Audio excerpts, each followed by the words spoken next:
Peace be to you. Ain't no problem of evil. Let us begin with the question. Kia ora, nau mai, haere mai to another episode of Curiously Catholic, the Evangelion podcast. We are continuing on the mission to seek out and explore new life and new... No, that's a different mission. We are continuing on the mission to evangelize the whole of New Zealand by bringing in high-quality speakers and Catholic content to you, so then you can do the work that we were called to do in the Gospel, in the end of Matthew, go forth and make disciples of all nations. In the last few weeks, I've been doing a few night shifts. We had my mum over from the UK, so it's been a bit chaotic. I've missed a few weeks of podcasting, but I'm back and better than ever. I've got a few things lined up which are quite exciting. In an interview with none other than Shana Lorando, you may know her as Valère. She's putting out some great music out into the world. She's got a new EP coming up, and she just released a great single about motherhood, about her daughters, and it's just a great video. I believe it's called Lily's Story or something. Go check it out on YouTube, and I'll put a link below so you can get straight to it. I believe she's also on Spotify, but I am not great at technology. As you might be able to see, everything's not very... If you're watching, the video's not great, and I don't know why. So if you know anything about videography and stuff, get in contact with me and tell me what I'm doing wrong. But getting back onto the mission, this week I've been having some great conversations with some amazing people. A few shout-outs to be shouting out. We've got Ubi, who is one of my colleagues at work, and she's listened to the last episode and commented on it. I will get back to you, Ubi, but I don't know how. And I've been having great conversations with her at work about faith and all sorts of great things. Also, a good friend of mine, Bridget, we had a good conversation, and a guy from church called Ruben. So if you want to have good conversations with me, get in touch. There's a link below.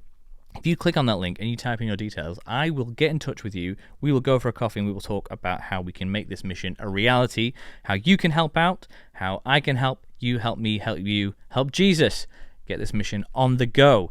So, the mission of Evangelion, as I mentioned, is about bringing the gospel, but it starts with you. And this is what I was talking with Bridget about. It starts with us, with you, with me, and just with the people around us, our circle of influence. And I'm going to talk a bit in this episode about holiness and how that's part of it, but it also links into what we were talking about in the last episode about contemplation, imaginative prayer, and putting yourself in a situation where you're able to be in those places. So, without further ado, let's get on with some Catholic life.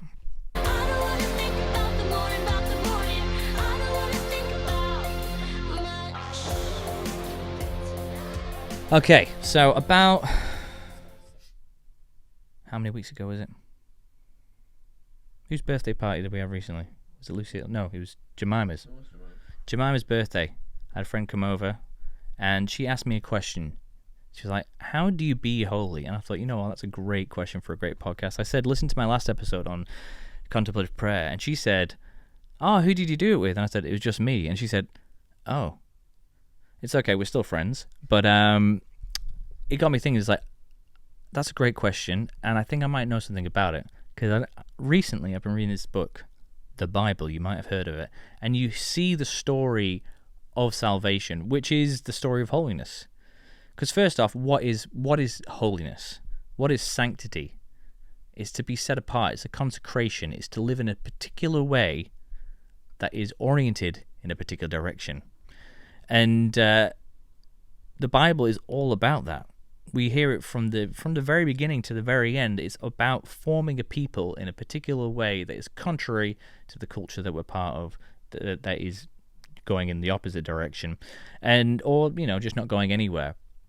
And to be holy is to be in that mess in a way that is contrary to that, but not, destructive to it, like God. And I think the idea of holiness is kind of terrifying, because also it feels like it's so unattainable. We listen to saints like Padre Pio, and it's like, yeah, so there's a guy flying in his airplane and he saw Padre Pio's face in the cloud. It's like, yeah, how am I going to do that? Or he bilocates, or he levitates, or like St. Joseph of Cupertino. Apparently he would be saying mass, and at consecration he would levitate to the ceiling of the church and stay there for an hour. People would leave and come back, so then he can continue with the mass, because he was just up there for so long. So there's all these crazy stories about saints, and that's what holiness is. So I just need to, levitate when I'm consecrating the Eucharist, and I just need to have my face appear in the clouds and biolocate and give really sound advice to people. Cool. But then we've also got saints that are a little less spectacular, but like in their stories, but like just as spectacular in their lives. Like we have Saint Therese of Lisieux, story of a soul, just a little girl that loves flowers. And then we've got that should be a stream of videos like badly explained saint stories. Saint Therese of Lisieux, she's a saint. She just loves flowers. But also Saint Joseph, famously didn't say much. So, you don't got much to go off. You do have these miraculous stories, but I think they've been put to bed a bit with the building of the staircase for the sisters. But he was ages after he was dead, so we don't need to worry about it. We're in heaven by the time we're doing that. Just taking stories about Josh, how he defended the Christians against some atheists after he died when he was in heaven. That's what stories we'll hear about. No? Josh is just over here, just so you know. I'm not just talking to myself. Anyway, I wasn't paying attention, so you would be. Yeah, oh, very good. He's not paying attention to me. Like you guys. Anyway, so we're talking about holiness, and it seems so unattainable. And we hear things in the Bible from Jesus like be holy, be perfect as your Holy Father is perfect. It's like, so we just need to be perfect. Great. So what can we do to be holy? So there's this book that I have read a couple of times. He's got a bunch of DVDs out. You might have heard of him, Bishop Barron, Word on Fire. The first book that I read of his was this book, Catholicism, A Journey to the Heart of Faith. It's a great book. Highly recommend it. It's a great starter. It gives you a lot of... it's just kind of a good overview of faith. It's like, why is Catholicism good? And there's lots of great lines which have been super helpful for me in understanding my faith and going deeper in my faith. One of the lines is, Catholicism, the whole of Catholicism is about this one line, which is, all Catholicism is doing is, it's a keenness to prolong the incarnation. So why do we do what we do? It's because we're just trying to prolong the fact that the incarnation happened, which is God became man. We've got the Eucharist, we've got the Mass, we venerate Mary, we venerate saints, so we're talking about divinized bodies. Our bodies are holy and incarnated, and that's important, and God became incarnated, and you can go deep into that. Anyway, so that's just a bit on this book, which I highly recommend. Read this. But from that book, he also quotes lots of saints.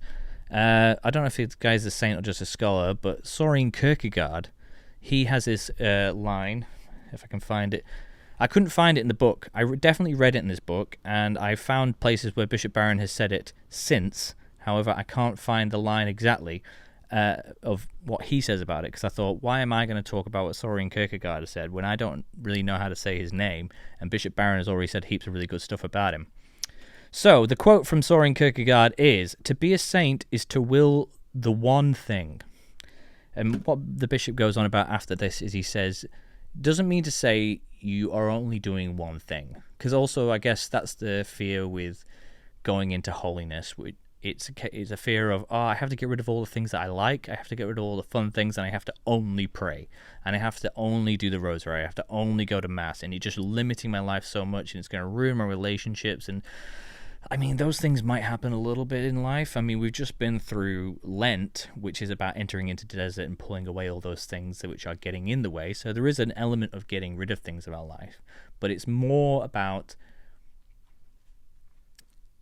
orienting our lives in a particular direction. Making sure it's about the one thing. And what is the one thing? It's God. So like I said, we went through Lent. And in that process, we went into a desert time, where we didn't have all the things that we have taken to lean on as crutches, like sweet foods and TV and, warm showers. And we took those things away, not because those things are bad, but because we make them bad by holding them in the wrong place. So we want to take those things away so we can refocus on the one thing that is important, and that is God. And when we do that, we learn more things, because God is active in our lives. And he's active in our lives so that we can interact with him and he can interact with us. And I think the great thing is also with, like, you don't need to be like a theologian in order to be a holy person. You like I guess the basis of theology is just talking about God. And so as long as you've got a mouth and you're willing to think and talk, you can be a theologian in that sense.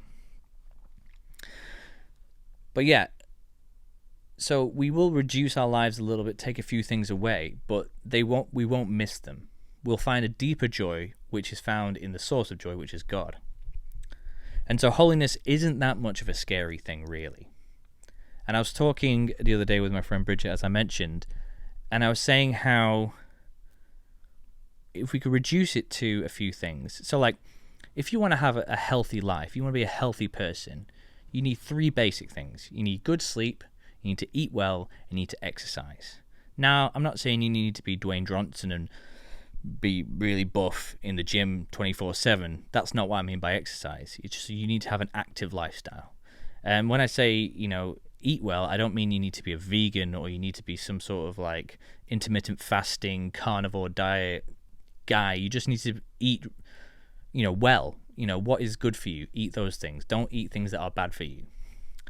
And sleep well, it means go to sleep at a reasonable hour, wake up at a reasonable hour. Now, obviously, we can't do all those things all the time. If you've got children, sleep's not going to happen. Well, I say if. When? We should all have children. Children are great. Anyway, so when you have children, you're not going to be able to sleep as well. You might not be able to exercise in the same way that you used to. And so we have to keep changing these things. So, but like going into holiness is it's a similar thing. What is the eat well, sleep well, and exercise of holiness? Well, the exercise is, prayer, fasting, and almsgiving. You have to take time apart for God, which is prayer, and you need to interact with the world, which is almsgiving, and you need to, as part of prayer, fasting, go deeper in your prayer, which is fasting. And like when I was talking about the contemplative prayer, we have these things like the rosary and like various chaplets and novenas and stuff, and they're great, and they really are. But we need to use those as ways to get into a place where we can contemplate the reality of God. So one of the things I love about the rosary is I used to, when I had the time to, I would look up images of the mysteries, and I would contemplate those because I'm a very visual person. I think humans typically are quite visual. And so I would contemplate the images and what they were thinking as I was doing the decade. I'm not great at reading, although I did read that whole book that I showed you earlier. So then that helps me get into an imaginative state.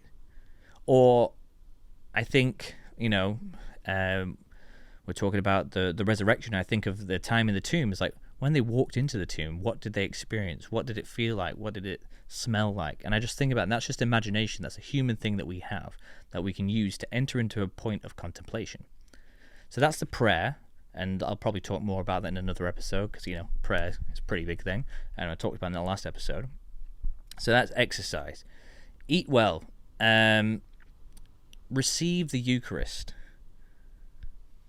Receive the Eucharist, go before the Eucharist. Seek out the Eucharist. That is our food. One of my favorite stories in the Bible, I'm probably going to talk about this ad nauseum. If you listen to this podcast enough, you're going to know the story well. It's in the book of Kings. It's Elijah. He's just defeated the gods of Baal. He ran into the desert because Queen Jezebel terrifies him, which makes no sense if you think about it.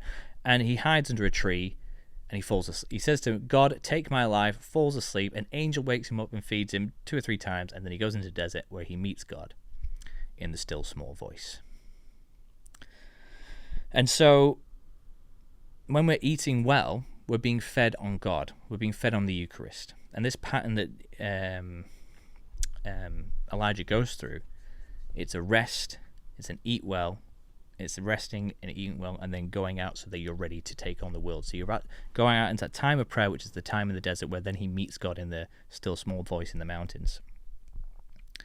So we have these examples. So we've got the eat well, sleep well, and exercise. Prayer, fasting, almsgiving, and entering into that example. we have another 3 things that I was thinking about as I was thinking about this.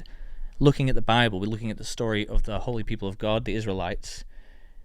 We can narrow it down to 3 things again. If we're looking at what they do, what happens to them, so then they're brought to a place of holiness where they can commune with God. It's a case of where we got do what you're told, remember where you came from, and walk forward in God. So do what you're told. The Bible tells us what the way is.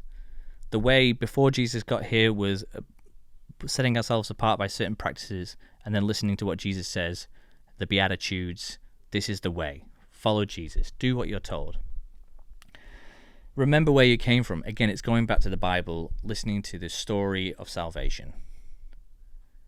I think it's very easy to forget that the Bible happened because it was so long ago. Like, even within the Bible, like Abraham to Moses was, for Moses, that was ages ago. They'd forgotten Abraham. They'd forgotten Joseph, and then at the end of Joshua, they'd forgotten Moses. So within the Bible, they'd forgotten where they came from. And we can see what happened. They just go into their own desires and passions. And I'm just going through the book of Judges at the moment, which I'm going to have a podcast about Josh about. It's awful. It's an awful book, but it's great because it shows us humanity. Remember where we came from. We came from a place where God wanted to be with us, and he gave us a way to be with him. And we need to read the story to know our history, and our history starts in Genesis. And then we need to walk forward with God. And this is the prayer, fasting, and almsgiving. This is the going into your workspaces, going into areas with your friends, having community, and loving one another as he has loved us. The Bible tells us that they will know who you are by the way that you love one another. So let's just go out and love each other. That's something that I try to do. I try to do at home. I try to do at work. It's just love the people around you. To the point where they're like, why is he so happy? Like, one of the comments I always hear is like, Dom, I love your energy. And the energy isn't because I'm hopped up on drugs. The energy is because I set my life in order in a certain way so that when the energy is needed, I have it. Our life is about orienting our life, living in a way that is oriented towards the one thing, God. So if you want to be holy, and I think we all do, it's what we're called to be, look at our lives. Holiness isn't merely praying a rosary. It isn't merely fasting on Fridays. It's changing your whole life, which sounds big, but fortunately we've got our whole lives to do it.